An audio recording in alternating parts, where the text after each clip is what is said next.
There's a kind of silence that doesn't feel peaceful. It buzzes, lingers like static in the air before a storm. That's the silence that gripped the first-class cabin of Flight SLY 918 from Seattle to New York at exactly 8:17 a.m. on a Sunday. The man had just stepped into the front of the plane, and by the time he reached row 2, everything had already started to unravel. The flight attendant's voice was sharp, not loud but slicing. "You don't belong in 2A. This ticket must be stolen." It wasn't a question, it was a verdict. The man she was speaking to, mid-30s, tall, clean-cut, with a calm presence that somehow felt too still for the chaos around him, paused. His name was Damon Ellis.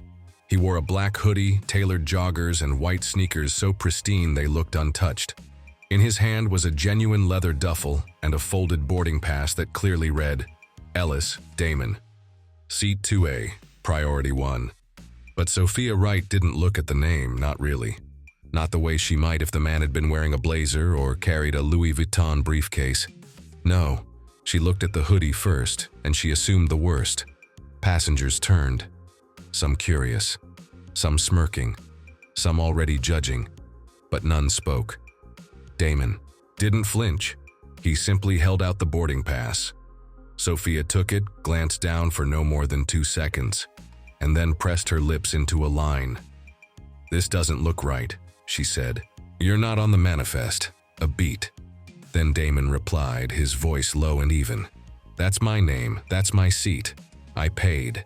From across the cabin, a businessman in a crisp navy suit and a Rolex that caught the light leaned over and muttered with the kind of confidence only privilege breeds. "He probably swiped the ticket. Seen it happen before." The words hung in the air. Unchallenged. Assumed truth. Behind Damon, his assistant Andre stepped slightly to the side, camera in hand, already rolling. Discreet, deliberate. From seat 3B, Harper Lane, a podcast host, known for her work on bias and identity in public spaces, unclipped her phone and started filming too. Because something was happening. Something that happens more often than most people are willing to admit. But this time, it wasn't going to be ignored. Sophia folded her arms. "I'll have to ask you to move to the back of the plane while we verify." "I'm not moving," Damon said. "Check again." Lucas, the lead flight attendant, approached with his tablet.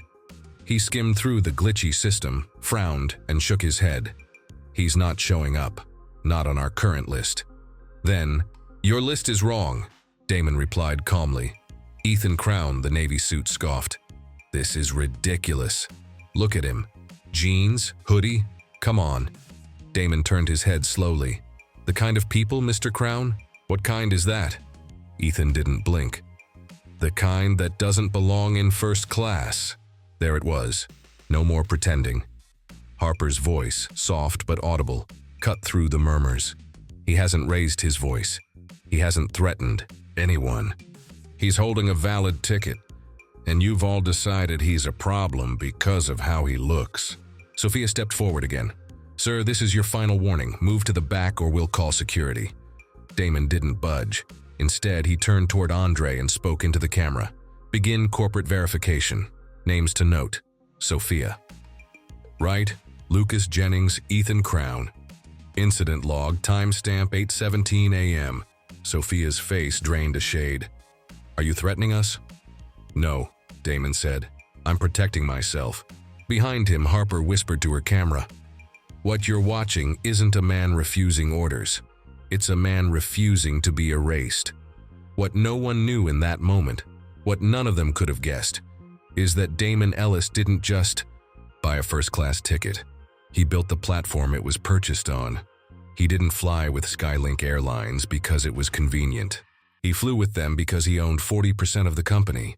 And in 6 minutes, a quiet man in a hoodie was going to remind this cabin, and the world, that respect isn't worn, it's earned.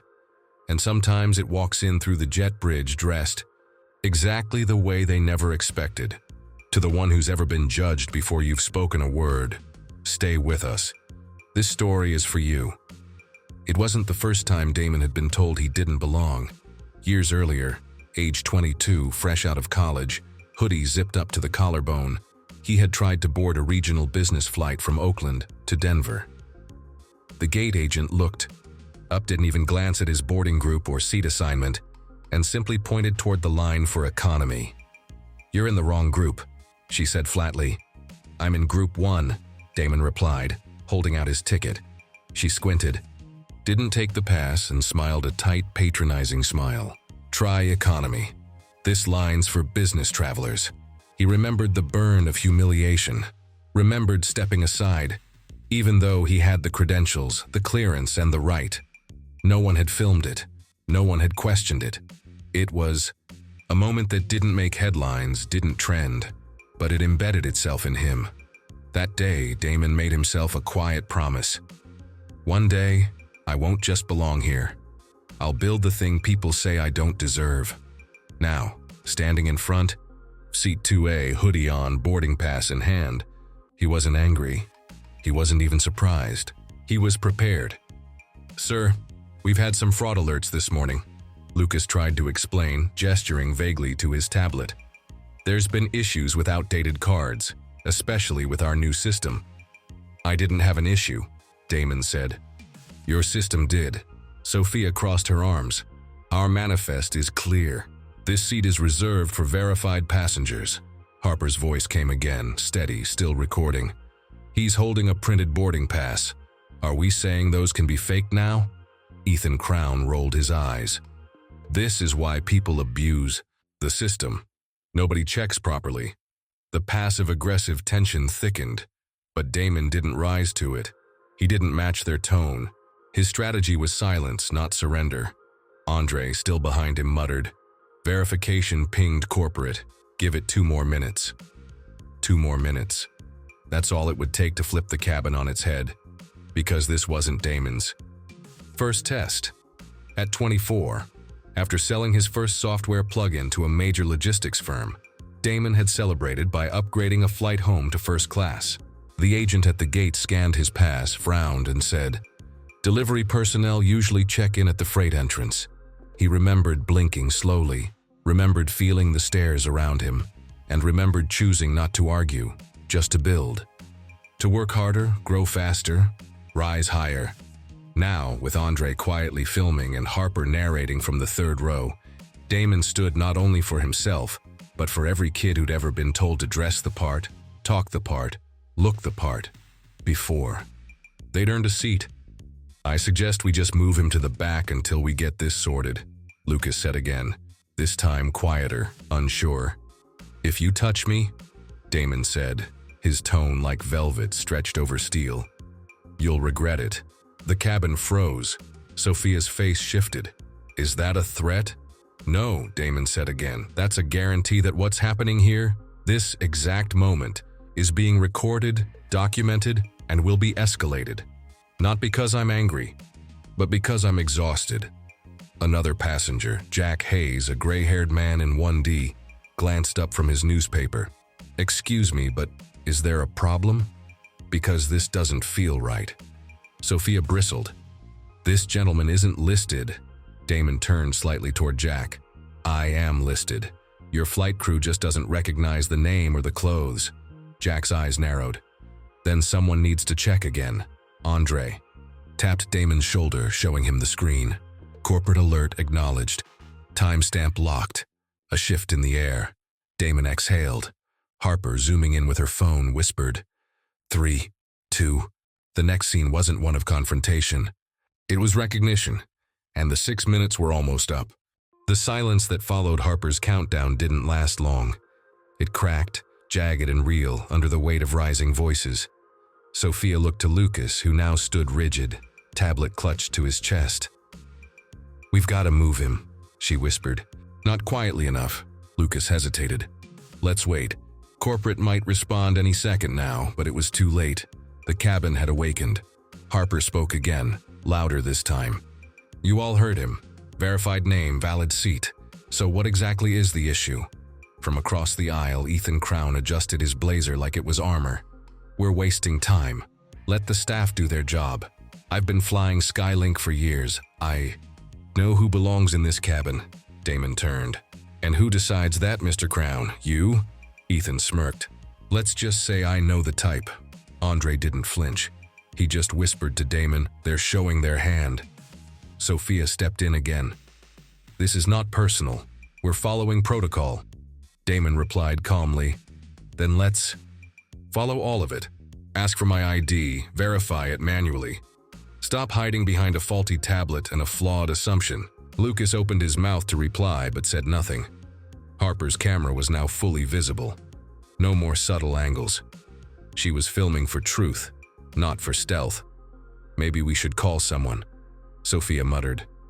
"You already did," Andre replied. "Corporate's watching now." Sophia's eyes flicked toward Damon's boarding pass again, then back to his face. "Anyone can print one of those, but not everyone can be me," Damon said. "Check again." Jack Hayes cleared his throat. "If he says he's verified and corporate has his timestamp, then I'd suggest we stop assuming and start confirming." Sophia's grip on the tablet tightened. "We're protecting passenger safety." "No," Harper corrected her. "You're protecting an image, one that doesn't include people like him in 2A. Lucas glanced down at the tablet one more time. "It's still not updated." "Because the glitch isn't in the tablet," Damon said. "It's in your mindset." That landed like a body blow, and the cabin knew it. Harper's voice softened, but it didn't lose its edge. "This isn't the first time someone's been told they're not on the list when really, they're not in the mental lookbook." Ethan snorted. "Oh, come on, now it's profiling." "Wasn't it?" Damon asked. "I walked in quietly, followed protocol, and yet I'm treated like I'm trespassing." Lucas's voice faltered. "It's just procedure." "No," Damon cut in. "It's perception. Yours." A ripple of tension surged through the front cabin. Other passengers began pulling out phones. No one spoke in defense of the crew now. Sophia's jaw was tight, her voice clipped. "Until we have clearance from corporate, you're not allowed in that seat." Andre raised his phone again. "Timestamp 8:19, verbal denial of service to a verified passenger. Racial and attire-based profiling suspected." Sophia flinched. "That's not what this is." "Then what is it?" Damon asked. Jack Hayes leaned forward again, voice firm. "Because it sure looks like bias from where I'm sitting." Sophia looked around the cabin and, for the first time, saw more than eyes. She saw judgment, accountability, witnesses. "Just admit the glitch," Harper said. "Or the bias. One of the two got him flagged. Either way, it wasn't his hoodie." Damon stood tall, unmoved, his words precise. "This is bigger than a seat. This is about a pattern, one you followed so long you think it's policy." Sophia backed up a step, and somewhere between silence and shame, the system alert finally chimed. Lucas checked the tablet. His eyes widened. The manifest updated. Damon Ellis. Seat 2A, Priority 1. Verified. Harper whispered into her mic. And there it is. The look Sophia gave the screen wasn't confusion. It was defeat, because the truth had arrived, and it wore a hoodie. Sophia stared at the tablet like it had betrayed her. Lucas said it aloud, hesitant, like he already knew what came next. "Mr. Damon Ellis, first class, Priority 1, confirmed." The tension snapped, but it didn't dissolve. It transformed, because the story wasn't over. It was just beginning. Damon reached into his back pocket and calmly unfolded a sleek black wallet. From it, he slid a metal business card with embossed silver text and laid it on the nearest tray table. "Ellis Holdings Group Board Liaison. Skylink Airlines Equity Stake, 40% Ethan." Crown scoffed. "That's a bluff, a prop. Nobody who owns 40% of an airline dresses like that." Damon met his eyes. "And yet here I am." Andre, still filming, tapped his earpiece. "Corporate just confirmed ID authentication. They've alerted the flight captain and the legal department." Sophia's face drained of all remaining color. She stepped back, bumping into the galley cart. Harper, still rolling, didn't blink. "Are we still protecting safety, Sophia? Or just protecting appearances?" Damon stood still. He didn't raise his voice. He didn't gloat. He simply turned and addressed the cabin, not as a man denied a seat, but as a man who owned the sky they were flying through. "Let me be clear," he said. "What happened here today isn't an isolated error. It's a symptom of a system that sees a hoodie before it sees a name, that questions presence before verifying identity, that assumes theft before requesting proof." He paused, letting the silence land heavy. "And that system," he added, "ends now." Sophia opened her mouth, perhaps to apologize, but Damon raised his hand gently. "Not yet, because an apology means admitting a mistake. And what you did today wasn't just a mistake. It was a reflection of training, of bias, of normalized silence. And I'm not here to accept an apology. I'm here to end the pattern." Lucas lowered the tablet slowly. "Mr. Ellis, we didn't know that I was your boss," Damon asked. "That's the point. You shouldn't have to know who someone is to treat them like they belong." Ethan leaned forward, eyes darting nervously. "So what, you're going to fire her? Right here?" Damon looked at him. "This isn't about theatrics. This is about accountability." He turned to Sophia. "You accused me of theft without cause. You denied my seat based on appearance. You violated multiple passenger rights protocols, on camera, with witnesses. Effective immediately, you're relieved of all passenger-facing duties." Sophia swallowed hard. "You can't." "I can," Damon said calmly. "And I have." Lucas stiffened. "And me?" "You supported the accusation without verifying. You deferred to a broken system instead of challenging it. You'll be reassigned under compliance oversight pending formal review." Harper whispered into her mic, "This is the part they'll replay in every training room from here on out." Ethan leaned back, his voice smaller now. "This is a circus." "No," Damon said, his voice cool and deliberate. "This is what correction looks like, and it's long overdue." A hush fell again, not because the drama had ended, but because truth had arrived. And this time it wasn't asking for permission to take its seat. Sophia didn't say a word. Not when Damon dismissed her. Not when the weight of her own assumptions caught up to her like turbulence. She simply stood there, frozen, a badge still clipped to her chest, as the silence swallowed her. Then Harper spoke. "Let the record show," she said clearly, "that no voice was raised, no laws broken, just dignity denied." Andre's phone was still recording, and Damon, now seated in 2A, looked over his shoulder. "Timestamp it, Andre." 8:25 a.m. Discrimination documented. Leadership intervened. Lucas lingered by the galley wall, unsure if he should stay or vanish. His eyes darted between Damon and Sophia, and then down at the tablet that had betrayed them all. I followed protocol," he said quietly. "No," Damon corrected. "You followed silence. The kind that lets bias slip between the cracks." Another voice entered the mix. It was Jack Hayes again, calm but commanding. "I've been flying this airline for almost 2 decades. What I saw today, this wasn't a glitch. This was habit." Sophia, still silent, looked like she might speak. Then she didn't. Ethan Crown tried again. "Are we really going to tear down careers over a misunderstanding?" Damon didn't turn to look at him. "No. We're going to confront what happens when misunderstanding becomes muscle memory." Harper lowered her phone just enough to ask, "How often has this happened to passengers who didn't have a camera? Or 40% equity?" Lucas looked down. "More than once." "And what happened then?" Damon asked. "They walked away," Lucas admitted. "Or got escorted out, no videos, no reviews." "But today," Harper said, raising her phone again, "we're reviewing everything." Damon nodded once. "We're not canceling people. We're canceling patterns. But some behaviors have to end with consequences." Sophia finally spoke, voice low.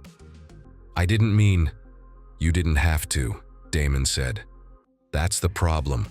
You never had to think twice." From the back, a younger passenger, maybe 20, wearing a sweatshirt that read "More Than Enough," called out gently, "Sir, thank you for not letting it slide." Damon looked at her. He didn't smile. He just nodded and said, "We Don't fix silence by staying silent. Then, to the cabin crew still lingering awkwardly, this is being submitted to corporate as a formal bias incident. All footage, all transcripts, all names. Skylink will be forced to act, and this flight will be remembered. Not for where it was going, but for where it turned. Sophia looked down at her badge, hands trembling. Finally, she unfastened the clip, placed it on the galley tray, and stepped aside. No one clapped. No one cheered, because real accountability doesn't come with applause, it comes with silence and responsibility, and the decision to never look away again. The flight continued, but something fundamental had shifted in the air. Not the altitude, not the pressure, the culture. Damon remained in 2A, silent, thoughtful, not triumphant, resolute. Andre leaned in with a quiet update. Legal confirmed. Executive discretion approved. You can initiate policy override. Damon nodded, then turned to Harper, who had just lowered her phone. You still recording? She smiled faintly. Always. Then let's make this official. He stood once more, speaking to the cabin, not as a victim, not as a CEO, but as a man unwilling to let the moment pass without change. Effective immediately, he said, Skylink will launch an internal policy revision. Every employee handling passengers will undergo mandatory training in bias recognition and equity standards. Every complaint will be reviewed. No exceptions, no delays. A pause. And this footage, this flight, will become our first case study? Harper nodded, visibly moved. Transparency, not silence. Damon turned to Andre. Begin the paperwork for Skyfair. What's that? Someone in the cabin asked. Damon looked around. Skyfair, a new initiative. Independent auditing of every crew's incident reports, anonymous complaint portals, real-time logging. We're not just flying people, we're respecting them. A passenger near the back whispered, Finally. Sophia, now seated behind the galley partition, heard it all. She didn't protest. She didn't beg. She simply listened, because the silence was hers to own now. Jack Hayes broke the stillness with a soft clap. Just one. Then another joined, and another. Damon raised a hand gently. This isn't applause, this is responsibility. We're not clapping for change, we're committing to it. And just like that, something rare happened at 35,000 feet. A company didn't just admit its flaws, it rewrote its flight path. The flight landed, quietly. No applause, no grand announcements, but something had changed long before the wheels touched down. Damon waited until most passengers had disembarked, not because he wanted to be last, but because he wanted to look back at every seat, every eye, every silence that had become a witness. As he rose, Harper stepped beside him. They'll ask why you didn't make a scene. I did, Damon replied. I just did it without shouting, she nodded. And you'll keep flying Skylink? Yes, he said, because the seat was never the point, changing who gets. To sit here, that is. Andre approached with an email on his phone. A former employee just reached out. Said your stand today gave them the courage to report something they'd been holding in for years. Damon read the message quietly, then smiled, not from pride, but purpose. In the following weeks, Skyfair would begin. Training videos would feature real footage. Employees who once feared retaliation would come forward. Policies would shift. Lives would too. And the man in the hoodie would keep flying. Not to prove he belonged, but to make sure the next person wouldn't have to. He took one last look at Seat 2A. It wasn't a throne, it wasn't a prize, it was a reminder. Sometimes one seat can start a revolution, and one voice, calm and unwavering, can reroute an entire industry. If this story moved you, if you've ever been judged for how you look or stood silent while someone else was, let this moment stay with you. We don't just need more seats at the table. We need to fix the system that guards the door. Drop a comment with where you're watching from, like if you believe respect should never be earned through appearances. Share this if you believe silence protects no one. Because Damon didn't raise his voice. He raised the standard.